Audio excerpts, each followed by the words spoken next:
Welcome back dear friends, welcome to Fairy Container Garden. ये इस episode की third connection video है जो मैं आपको दिखाना चाह रही हूँ। और आप ये देख रहे होंगे स्क्रीन पे कि सारे टमेटोज़ जो हैं वो सीड्स जो हैं वो सो हो गए हैं। और आप ये भी देख रहे होंगे कि मेरे सीड्स के ऊपर मैंने हल्का सा, जैसा मैंने आपको डेमोन्स्ट्रेट किया था, उसी तरह ही कोकोपीट जो है वो थोड़ा सा स्प्रिंकल हो गया। इसको हल्का सा डैब किया है मैंने, बिल्कुल लाइटली। आप देख रहे हैं जिस तरह मैं आपको करके दिखा रही हूँ, बिल्कुल लाइटली। और अब हम इसको वाटर करेंगे। अब स्प्रिंकलर से हमने इसको वाटर करना है क्योंकि हमें सीड्स को अगेन बहुत स्ट्रॉन्ग स्प्रे करके डिस्पर्स नहीं करना। ऑल्दो हमने उस पर लगा दिया है कोकोपीट की लेयर, लेकिन still you know we need to keep the seeds protected, and naturally when the seeds are just above the top layer, तो हमें इसको बहुत ज़्यादा वाटर करने की भी ज़रूरत नहीं है, क्योंकि उससे ये होगा कि बहुत नमी वाली सॉइल से उसको कोई फ़ायदा नहीं होगा, rather it's going to be ineffective for the seeds. तो हमने इनको स्प्रिंकल किया। अब आप देख रहे हैं कोकोपीट ऑलरेडी मॉइस्चर को रिटेन कर रहा है। आपको कैसे पता लगता है? क्योंकि वो स्पॉन्जी होकर खुद स्वेल करता है और अपने अंदर मॉइस्चर ग्रैब करता है, सोक करता है। Something happened to my sprinkler. What is that? Let me check that out.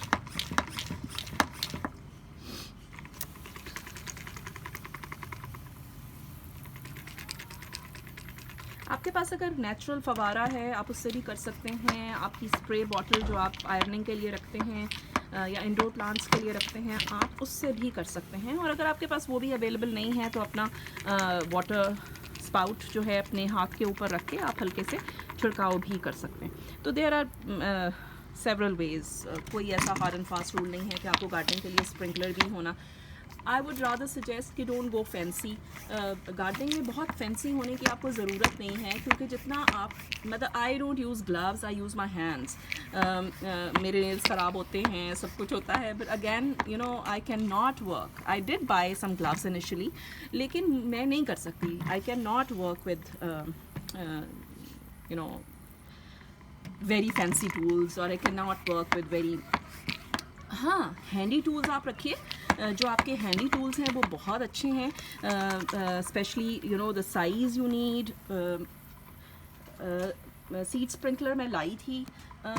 ठीक है, जब आपने एक रो में सीड्स लगाने होते हैं तो सीड स्प्रिंकलर भी बहुत इफेक्टिव होता है, but you know the hassle of putting the seeds in the seed sprinkler and then you know, मतलब आप अंडरस्टैंड कर सकते हैं। It's just like you know when you are in the kitchen और आपको 2 लहसुन ग्रेट करने हैं, तो you would not go for a machine, you will just quickly do it yourself on a chop board.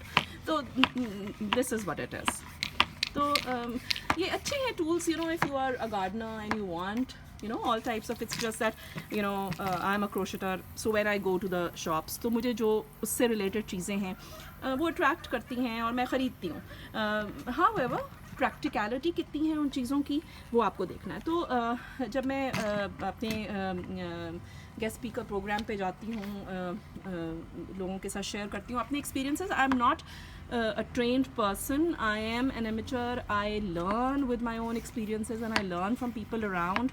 I am a learner, तो मैं अपनी learning experiences share करती हूँ। तो मुझे जब कहते हैं आप लोगों को आपको आता है, मैं कहती हूँ मुझे आता नहीं है, मैं सीख रही हूँ और मैं गलतियों से सीखती हूँ और मैं लोगों से पूछ के सीखती हूँ और मैं अपने एक्सपीरियंस से भी सीखती हूँ। ऐसा नहीं है कि जो भी मैं प्लांट लगाती हूँ या सीड लगाती हूँ वो ज़रूर जर्मिनेट करता है या मेरे से गलती नहीं होती है, ऐसा नहीं है। मैं बिल्कुल बिगिनर हूँ, मैं ज़रूर सीखती हूँ, लेकिन I think I am a good teacher and I teach with patience. I think this is what is required. And I learn with patience as well, because I'm a good learner as well. I do not give up. I do not give up. If something goes wrong, I try again and I take it as a challenge and I would not से कि मैंने ये नहीं करना अब इस क्योंकि ये पिछले दफ़ा ख़राब हो गया था, no. And this is what I teach my students के यू नो आपको लर्निंग के प्रोसेस में बहुत सारे डाउनफॉल्स आएंगे.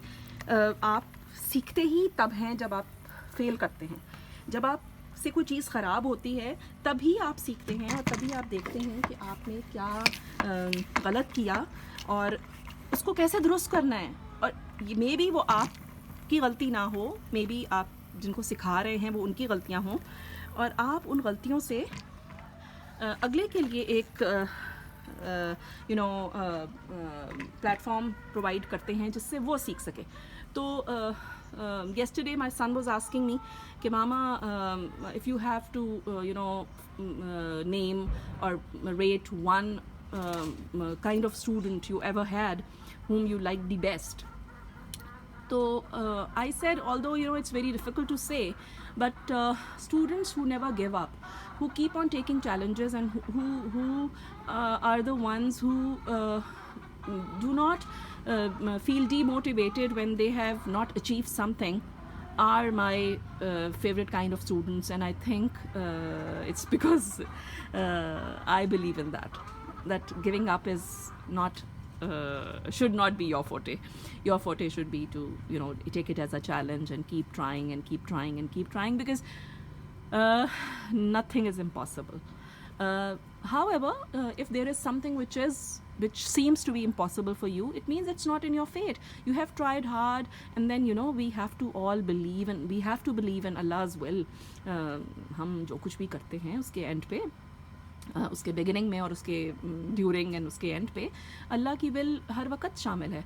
तो अगर अल्लाह ताला हमें मौका दे रहा है और हम ट्राई कर रहे हैं, हम कोशिश कर रहे हैं, लेकिन फिर भी वो चीज़ हम अचीव नहीं कर पा रहे, तो इसका मतलब ये है कि वो हमारी किस्मत में ही नहीं है. हमने हर तरीके से ट्राई कर लिया लेकिन अब नहीं है तो नहीं है. तो it doesn't go with gardening. कुछ लोग कहते हैं जी मैं तो गार्डनिंग कर ही नहीं सकता. I don't believe in that because this is something which is a skill. और ग्रीन थम होना ज़रूरी नहीं है. Back of the mind you should have your will and power to do it. Plants love you and they love the care and the attention you provide them. They do not like that you just sow the seeds and forget. They seek your attention by creating a crowd of weed around them. They get dry because they want your attention to go and water them. They you know they become seedlings because they want your attention to move them to a better place and fertilize them and take care of them. So it's just like a baby for you. Babies पैदा करके छोड़ नहीं दिए जाते, उनकी take care की जाती है. So bye bye, take care. I love to you know motivate people because I get motivated from the positivity around me. I am a very sensitive person, but this is something which keeps me up. So take care, bye bye from Fairy Container Garden and keep watching.